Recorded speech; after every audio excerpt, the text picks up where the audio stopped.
Hi guys, welcome back to channel. നമ്മൾ Nunakkuzhi cinema കാണാൻ വേണ്ടി വന്നേക്കാനാണ്. സ്ക്രീൻ 2-ലാണ് കേട്ടോ. രാവിലെ ഞങ്ങൾ താങ്കളം കണ്ടിട്ടുണ്ടായിരുന്നു. അതിൻ്റെ വീഡിയോ ഓൾറെഡി ചാനലിട്ടിട്ടുണ്ട്.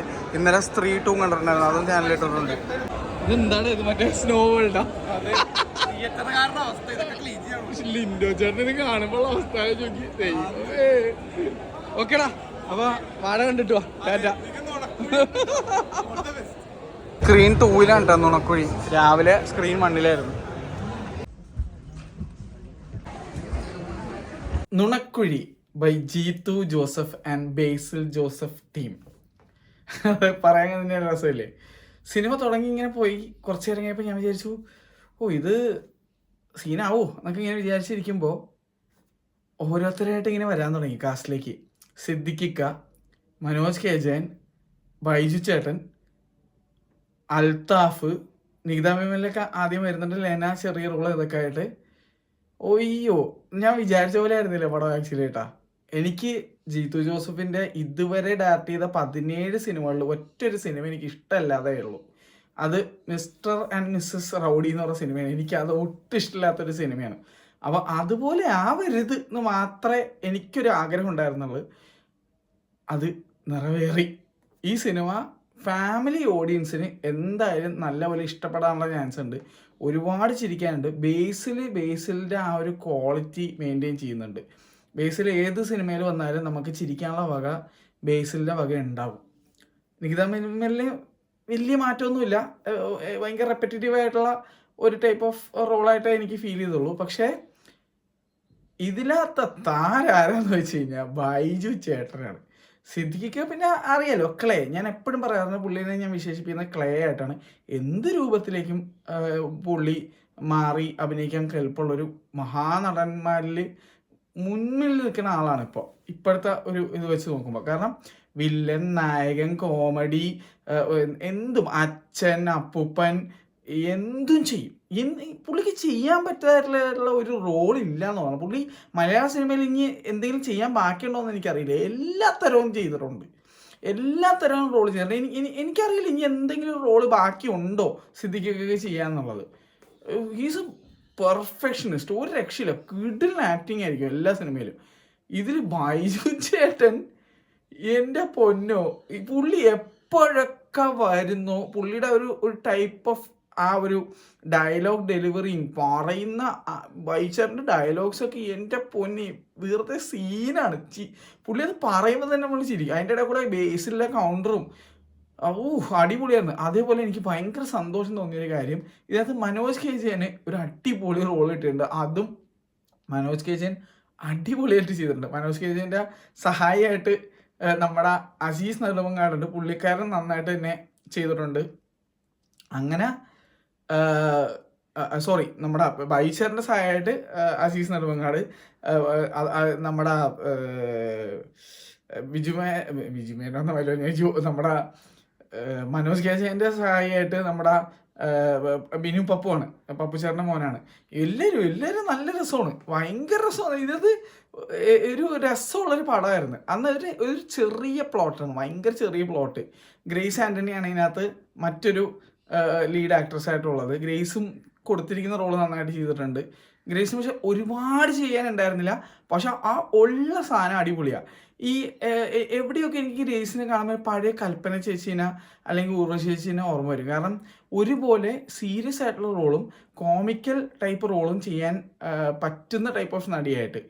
വിൻസി എലോഷ്യസ് ആണ് എനിക്ക് അതുപോലെ ഫീൽ ചെയ്തിട്ടുള്ളത്, വേറൊരു മലയാളത്തിലെ നടി. അതുകൊണ്ട് തന്നെ രസമാണ്, ഭയങ്കര രസമായിരുന്നു ഈ സിനിമ കണ്ടിരിക്കാൻ.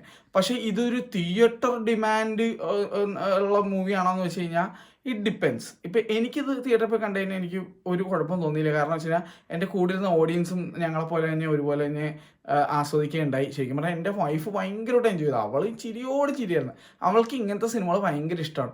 ഞാൻ അങ്ങനെ ഒരു കോമഡി മൂവിയുടെ വലിയൊരു ആരാധകനല്ല, ഒരുപാട് ഇഷ്ടമാണ്. എനിക്ക് ബേസിക്കലി മലയാളത്തിലെ 90s കോമഡി മൂവീസാണ് കൂടുതൽ ഇഷ്ടം. ഈ പ്രിയദർശൻ, ലാലേട്ടൻ, ശ്രീനിവാസൻ, മുകേഷ് കൂട്ടുകെട്ട്, ആ സാധനങ്ങളൊക്കെയാണ് എനിക്ക് കൂടുതൽ ഇഷ്ടം. ജഗദീഷ് കുമാറൊക്കെ ആയിട്ടുള്ളതൊക്കെ, ജഗദീഷൊക്കെ വരുന്നത്. അപ്പോൾ അങ്ങനത്തെ സാധനങ്ങളാണ് എനിക്ക് കൂടുതൽ ഇഷ്ടം. ഇപ്പോഴത്തെ രീതിയിൽ കോമഡി മൂവീസ് എനിക്ക് എല്ലാം ഒന്നും അങ്ങനെ എൻജോയ് ചെയ്യാൻ പറ്റാറില്ല. പക്ഷേ ബേസിലിൻ്റെ കോമഡി മൂവീസ് പൊതുവെ എനിക്കിഷ്ടമാണ്. അതുകൊണ്ട് തന്നെ എനിക്ക് ഈ സിനിമ വർക്കായി. അപ്പോൾ എന്നെ സംബന്ധിച്ചിട്ട് ഇത് തിയേറ്ററിൽ പോയി കണ്ടതിൽ കുഴപ്പമില്ല. ബാക്കിയുള്ളവർക്ക് അങ്ങനെ തോന്നുമെന്ന് എനിക്ക് അറിയാൻ പാടില്ല. തോന്നട്ടെ, വളരെ നല്ല കാര്യം. എന്തായാലും ഫാമിലി ഓഡിയൻസ് ഈ സിനിമ ഏറ്റെടുക്കുമെന്ന് എനിക്ക് തോന്നുന്നത്. ജീത്തു ജോസഫിൻ്റെ ഇങ്ങനെ ഒരു സൈഡ് കാണാത്തവർ ചിലപ്പോൾ ഉണ്ടാവും. കൂടുതലും പുള്ളിയുടെ ത്രില്ലർ ടൈപ്പ് ഷോണറിലുള്ള മൂവീസ് കണ്ട് ശീലിച്ച ആൾക്കാർക്ക് ഇത് ഇങ്ങനത്തെ പടം ജീത്തു ജോസഫ് ചെയ്യുമോ എന്ന് വിചാരിച്ചു പോകും. കാരണം എത്ര പേര് മമ്മി ആൻഡ് മീ കണ്ടിട്ടുണ്ടെന്ന് അറിയില്ല ജീത്തു ജോസഫ് ഡയറക്റ്റ് ചെയ്തിരിക്കുന്ന. അപ്പോൾ ആ ഒരു ടൈപ്പ് സാധനം, അല്ലെങ്കിൽ അതിനേക്കാളൊക്കെ ശരിക്കും പറഞ്ഞാൽ കോമഡി ഇതിനകത്ത് കൂടുതലുണ്ട്.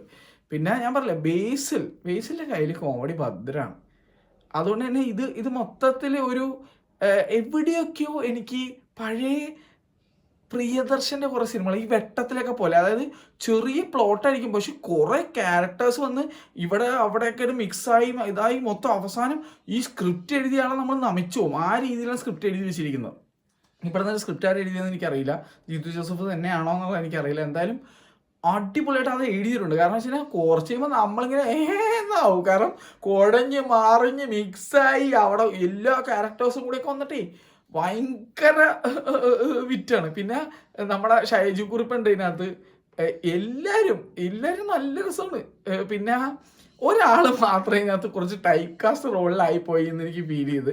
അത് നമ്മുടെ ചതുരത്തിലൊക്കെ അഭിനയിച്ചിട്ടുള്ള സ്വാസികയ്ക്ക് ഈ അടുത്ത് ചതുര അഭിനയിച്ച പിന്നെയാണെന്നറിയില്ല, ഇതുപോലത്തെ ഇങ്ങനത്തെ ടൈപ്പ് ഒരു റോളാണ് എപ്പോഴും ഇങ്ങനെ കിട്ടുന്നത്. ഇതിൽ നിന്നും സ്വാസികയ്ക്ക് വേറെ ടൈപ്പ് റോൾസ് ലഭിക്കട്ടെ എന്നും കൂടെ ഞാൻ ആഗ്രഹിക്കുന്നു. എന്തായാലും കൊടുത്തിരിക്കുന്ന റോൾ സ്വാസിക നന്നായിട്ട് ചെയ്തിട്ടുണ്ട്.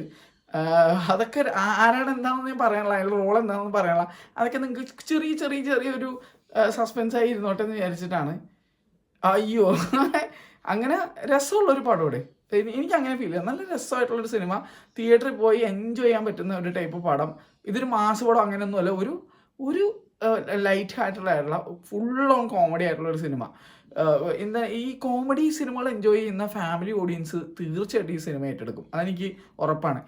യങ്സ്റ്റേഴ്സിൻ്റെ ഇടയിൽ എനിക്ക് അത്ര ഉറപ്പില്ല. കാരണം യങ്സ്റ്റേഴ്സ് ആയിട്ടുള്ള ആൾക്കാർ ഇതൊക്കെ കാണാം, ഇതെന്ത് ചളി കോമഡി ആഡ് എന്നൊക്കെ ചിലപ്പോൾ ചോദിച്ചേക്കാം. പക്ഷേ ഇങ്ങനത്തെ കോമഡി എൻജോയ് ചെയ്യുന്ന ഒരുപാട് ആൾക്കാരുണ്ട്. ഞാനും ഇടയ്ക്കൊക്കെ ഇങ്ങനത്തെ കോമഡി എൻജോയ് ചെയ്യും. Especially it mostly depends on the director അല്ലെങ്കിൽ ആക്ടർ അല്ലെങ്കിൽ ആ ഒരു സിറ്റുവേഷൻ ഒക്കെ ബേസ് ചെയ്തിട്ടാണ് കൗണ്ടേഴ്സ് പരിപാടികളൊക്കെ. അപ്പോൾ ബേസിൽ അതൊരു പ്രത്യേക കഴിവുണ്ടെന്ന് എനിക്ക് ഫീൽ ചെയ്തിട്ടുണ്ട് പുതിയ ഒരു ജനറേഷനിലുള്ള ആക്ടേഴ്സിൻ്റെ ഇടയിൽ. അതുകൊണ്ട് തന്നെ എനിക്ക് ഈ സിനിമ വർക്കായെന്ന് വെച്ചാൽ വർക്കായി. ഇനിയിപ്പോൾ അടുത്ത സിനിമ എനിക്കുള്ളത് വാഴയാണ്. വാഴ കണ്ടിട്ട് എങ്ങനെയുണ്ട് എന്നുള്ളത് അഭിപ്രായം ഞാൻ പറയാം.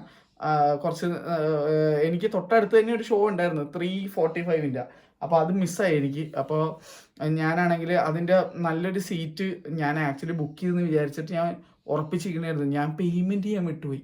ഞാനത് ബുക്ക് ചെയ്യുന്നതായിട്ട് വിചാരിച്ചിരുന്നു വെച്ചാൽ ഞാൻ ഓർത്തില്ല. കാരണം ഇന്ന് ഒരുപാട് സിനിമകളുള്ളതുകൊണ്ടേ മൊത്തത്തിൽ ഇന്നലെ രാത്രി തൊട്ട് ഇന്ന് വരെ മൊത്തത്തിൽ 6 സിനിമകളുള്ളതുകൊണ്ട് ഞാൻ അതിനെപ്പറ്റി മറന്നുപോയി, പേയ്മെൻറ്റ് ചെയ്യാൻ വിട്ടുപോയി. അപ്പോൾ എൻ്റെ മനസ്സിൽ ഞാൻ ബുക്ക് ചെയ്തെന്ന് പറഞ്ഞിരിക്കണായിരുന്നു. അപ്പോൾ ഇപ്പോൾ ഞാൻ അവിടെ വനിത കൗണ്ടറിൽ നിന്ന് തന്നെ ഞാൻ ടിക്കറ്റ് എടുത്ത്. പക്ഷെ അത് 6:45 ഷോ ആണ്. അപ്പോൾ അത് കണ്ടതിന് ശേഷം ഞാൻ അഭിപ്രായം പറയാം. എന്തായാലും ജീത്തു ജോസഫിൻ്റെ ഇത് കൊള്ളാം, ഒരു വെറൈറ്റി ഫീലായിരുന്നു. അനുപ നല്ല രീതിയിൽ എൻജോയ് ചെയ്തു. അപ്പോൾ അനുപയ്ക്ക് ഭയങ്കര ഇഷ്ടമായി എന്നാണ് പറഞ്ഞത്. പിന്നെ എന്താണ് നമ്മുടെ ഗോപൻ ഉണ്ടായിരുന്നു, ഗോപൻ എന്നോട് പറഞ്ഞു ഗോപനും ഭയങ്കര ഇഷ്ടപ്പെട്ടു എന്ന് പറഞ്ഞു. അപ്പോൾ എൻ്റെ ഒരു ഭയങ്കര കപ്പ് ഓഫ് ടീ ആയിട്ടുള്ള ഒരു ജോണർ അല്ല കോമഡി എങ്കിൽ പോലും എൻജോയബിൾ ആയിരുന്നു. അപ്പോൾ it was worth the watch എന്നാണ് എനിക്ക് ഫീൽ ചെയ്തത്. എന്തായാലും നല്ല രസം. വൈജി ചേട്ടൻ പൊളിച്ച് കിടില്, എല്ലാവരും നല്ലായിരുന്നു. പക്ഷെ വൈജി ചേട്ടനോട് എനിക്കെന്തോ കൂടുതൽ ഇഷ്ടം തോന്നി. ഇതിനൊരു സെക്കൻഡ് പാർട്ടും ഉണ്ടാവാൻ ചാൻസ് ഉണ്ട് എന്നുള്ള രീതിയിലാണ് പടം എൻഡ് ചെയ്തിരിക്കുന്നത്. അപ്പോൾ ഒരു ഒരു ഒരു ഫൺ പടം അങ്ങനെയാണ് എനിക്ക് ഫീൽ ആയത്. ഓൾറെഡി സിനിമ കണ്ടവർ ആണെങ്കിൽ എങ്ങനെയുണ്ടെന്നുള്ളത് ഒന്ന് കമൻറ്റ് ചെയ്യുക. നിങ്ങൾക്ക് എന്ത് തോന്നിയെന്നും കൂടെ അറിയാൻ ഒരാഗ്രഹം ഒന്ന് കമൻറ്റ് ചെയ്യുക. കാണാൻ പോകുന്നവർ കാണട്ടെ, അല്ലാതെ ചില ആൾക്കാരുണ്ട് നിങ്ങൾ പോകരുത് അങ്ങനെയൊന്നും നമ്മൾ ഒരിക്കലും എന്തൊരു ഭക്ഷണമായാലും അല്ലെങ്കിൽ ഒരു സിനിമയിലും പറയരുത്. ഓരോരുത്തർക്കും ഓരോ രുചികളാണുള്ളത്. അപ്പോൾ എനിക്കിഷ്ടപ്പെട്ടത് വേറെ ആൾക്ക് ഇഷ്ടപ്പെടണമെന്നില്ല, വേറെ ആൾക്ക് ഇഷ്ടപ്പെട്ടത് എനിക്ക് ഇഷ്ടപ്പെടണമെന്നുമില്ല. അപ്പോൾ നമ്മൾ ഒരിക്കലും വാശി പിടിക്കാൻ പാടില്ല. അതായത് ഇത് കാണണം അല്ലെങ്കിൽ ഇത് നീ കാണരുത്, ആ രീതിയിൽ വാശി പിടിക്കരുത്. ഓരോരുത്തരുടെ സമയം, അവരുടെ പൈസ, അവരുടെ ഇത്. ഇപ്പം എൻ്റെ സമയവും പൈസയും ഞാനല്ല തീരുമാനിക്കുന്നത് എന്ത് ചെയ്യണമെന്നുള്ളത്. അതുപോലെ നിങ്ങൾ അവർക്ക് ആ ഒരു സംഭവം ആൾക്കാർക്ക് വിട്ടു കൊടുക്കുക. അവർ പോയി കാണട്ടേന്ന്. ചിലപ്പോൾ ഇപ്പോൾ എന്തോരം സിനിമകൾ എനിക്ക് ഇഷ്ടപ്പെടാത്തത്, എന്തോരം സിനിമകൾ ഹിറ്റായിട്ടുണ്ട്, എന്തോരം എനിക്കിഷ്ടപ്പെട്ട സിനിമകൾ ആൾക്കാർക്ക് ഇഷ്ടപ്പെടാതിരുന്നിട്ടുണ്ട്. അപ്പോൾ അതുകൂടെ ഒന്ന് മനസ്സിൽ വെക്കുക എന്ന് മാത്രമേ ഞാൻ പറയുള്ളൂ. ഇപ്പോൾ താങ്കളെ എനിക്ക് ഭയങ്കരമായിട്ട് ഇഷ്ടപ്പെട്ടു, ഞാൻ എൻ്റെ അഭിപ്രായം രാവിലെ പറഞ്ഞു. അത് ഇഷ്ടപ്പെടാത്ത ആൾക്കാരുണ്ടാവും, പക്ഷെ എന്ത് ചെയ്യാൻ പറ്റും, അത്രേ ഉള്ളൂ. എനിക്ക് അവരെല്ലാവരും പോയിട്ട് ഇല്ല നീ ഇത് ഇഷ്ടപ്പെട്ടേ പറ്റുള്ളൂ എന്ന് പറയാൻ പറ്റുമോ? ഇല്ല. എനിവേസ്, അപ്പോൾ ഇത്രയേ ഉള്ളൂ. ഇന്ന് ബാക്കിയുള്ള സിനിമകളും കൂടി ഞാൻ കണ്ടിട്ട് അഭിപ്രായങ്ങൾ ഓരോന്ന് ഇട്ടേക്കാം. ഡെമൻഡോ കോളനി പാർട്ട് 2 എനിക്ക് കാണാൻ ഭയങ്കര ആഗ്രഹമുണ്ട്. പിന്നെ നമ്മുടെ ഖേൽ ഖേൽ മേ ഏകദേശം ഒരു 12th മാൻ വൈബാണ് ആ സിനിമയുടെ ഒരു പോസ്റ്ററും കാര്യങ്ങളിൽ നിന്നൊക്കെ മനസ്സിലാക്കണത്. അപ്പോൾ ആ സിനിമ കാണാൻ എനിക്ക് ആഗ്രഹമുണ്ട്. അപ്പോൾ എന്തായാലും കാണുന്ന സിനിമകളെല്ലാം കൂടി ഞാൻ എന്താണ് അഭിപ്രായം ഇടാം. ഓൾറെഡി കണ്ടേക്കണത് ഇപ്പോൾ ഇന്നലെ രാത്രി ഞാൻ സ്ത്രീ 2 കണ്ടിട്ടുണ്ടായിരുന്നു. രാവിലെ ഞാൻ താങ്കളെയും കണ്ടു, ഇപ്പോൾ ഈ സിനിമയും കണ്ടു. എല്ലാത്തിൻ്റെയും ലിങ്ക്സ് ഞാൻ ഡിസ്ക്രിപ്ഷനിലും അതുപോലെ പിൻ കമൻറ്റായിട്ട് ഇട്ടേക്കാം, എടുത്തു നോക്കിയാൽ മതി. അപ്പോൾ ബൈ ബൈ, അടുത്ത പടത്തിന് പോട്ടെ.